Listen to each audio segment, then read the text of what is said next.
ஹைதராபாத்தை சேர்ந்த பிரபல தொழிலதிபர் ஜனார்தன ராவ். இவர் பாத்தீங்கன்னா எரிசக்தி மற்ற தொழில்கள், கட்டுமான தொழில், இந்த மாதிரி நிறைய விஷயங்கள்ல தொழில் பண்றவர், ஒரு ஃபேமஸானவர் கூட. இவருடைய பொண்ணு சரோஜினி தேவி. இவர் தன்னுடைய வீட்டில் இருக்காரு. இவருடைய பொண்ணு என்னன்னா தன்னுடைய மகனை கூப்பிட்டுட்டு தன்னுடைய வீட்டுக்கு வர்றாங்க. ஸோ அப்படி வீட்டுக்கு என்னன்னா பேசுறாங்க. இப்படி பேசுறப்ப பேரனுக்கும் தாத்தாவுக்கும் பிரச்சனை ஏற்படுது. ஒரு ஸ்டேஜ்ல சொத்து தகராறு வர ஆரம்பிக்குது. இந்த பேரன் பாத்தீங்கன்னா அமெரிக்கால முதுகலை பட்டம் பெற்றவன். இப்ப சமீபத்துல தான் பெற்று முடிச்சுட்டு இப்பதான் வந்திருக்காரு. வந்த உடனே அம்மாவை கூட்டிட்டு போய் தாத்தாவை பார்த்திருக்காரு. தாத்தாவை பார்த்தோடனே தாத்தாக்கும் பேரனுக்கும் இடையில பிரச்சனை வந்திருக்கு. சொத்து தகராறு விஷயம் வந்திருக்கு. அவன் என்னன்னா சொத்து கேட்டிருக்கான்.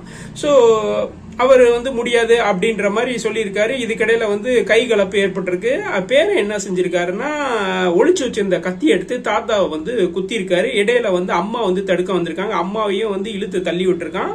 ஸோ இமிடியட்டா குத்தி முடிச்சுட்டு கடகடன்னு ஓடியே போயிட்டான். So all escape.